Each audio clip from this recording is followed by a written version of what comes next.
lot of work in a pottery studio, and to go along with my work in the pottery studio, I also have a 3D printer and a laser, and I'm able to utilize that technology and that equipment to make things that help me out in the ceramic studio, which includes rolling pins. And this happens to be one of the laser engraved rolling pins that I was able to make on my laser using just a rotary tool and this blank from Walmart. Not only will I show you how I got this set up in the xTools software, but also how I set up my blank on my laser for it to etch and etch perfectly around. I have a 5-inch quilting ruler that is keeping things square, so I have it flat up against the side, and then I also have it up against the door in the back. And then I also grabbed my other quilting ruler and I just lined that up here on the 1 inch, and it was perfect. It keeps my dot up at the top, and this happens to be one from Good Cook, and that's the one I used in the video. And then I did go ahead and put this piece right here. It is just barely touching, just in case something would slip a little bit. I'm holding the end with that. This is the RA2 Rotary, and I'm using this on a P2S. So let's get over to the software and get this set up. So the first thing I'm going to do is open up a new window, a new design. It's going to go ahead and do an image capture. And right here is my rolling pin I just set up. You can still see the ruler is inside. We made sure that it was square using the rulers that I have. I made sure that the rotary itself was square. Also, I made sure that the rolling pin, that little red dot that you see from the laser, that it is focused on the highest point of this rolling pin. I don't want it on the side. I want it right on the top. So I made sure that that was focused there, and that's going to be important when we go to measure. So we have that. Next thing I need to do is change this setting right here, the processing mode. Automatically, my xTools software is set on the processing on the slats. So I want to change that to the rotary, and we have two options. We have rotary with the rollers or rotary with the chuck. So I'm just using the rollers. This is a completely cylindrical object. All right, so I have that changed. And then the next thing I want to do is measure. Right here, you can change the material if you want. I just leave it as unknown because I'm going to put everything in manually. I don't mess with this. So I'm just going to go over and do a quick measure. And this is where it's important to make sure that you have that red dot lined up on the top, the very top of your rolling pin. That's where the distance measurement's going to come from. We have that here, and it brings up this green line. The green line is where it's measuring from. So that's going to be the highest point. So this is where I want to get my design lined up. All right, so now I'm going to go over to my image. And I'm going to take this SVG. If you're bringing in a vector, make sure that it is a compound vector. You don't want a bunch of teeny tiny pieces all over the place. That's just going to make your processing take way longer than it needs to.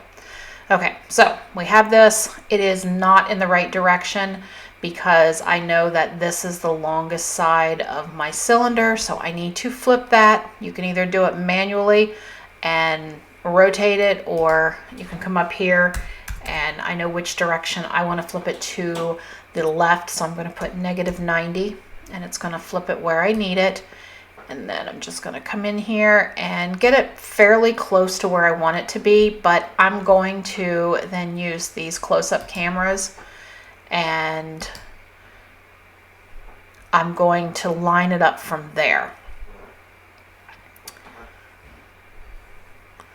Okay, so I'll zoom in, and I can see that it's going to fall like over that edge, and I don't want it to fall over the edge.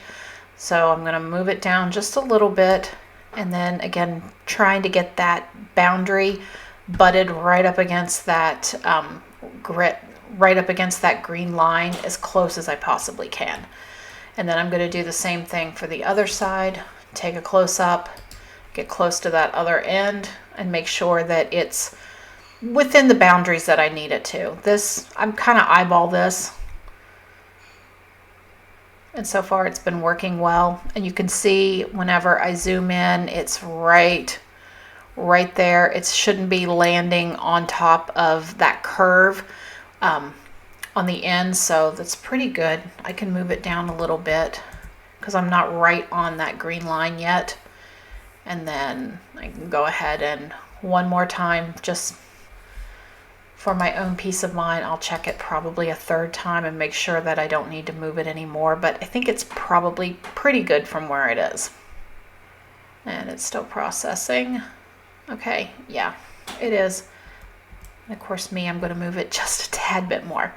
All right, let me zoom out, and as if you did not already know this, it's really important that you measure the circumference of your cylinder, and the same thing with the length. You want to make sure that your measurements are good, because unlike with the chuck, there's none of these other settings we need to do. This was really, really simple.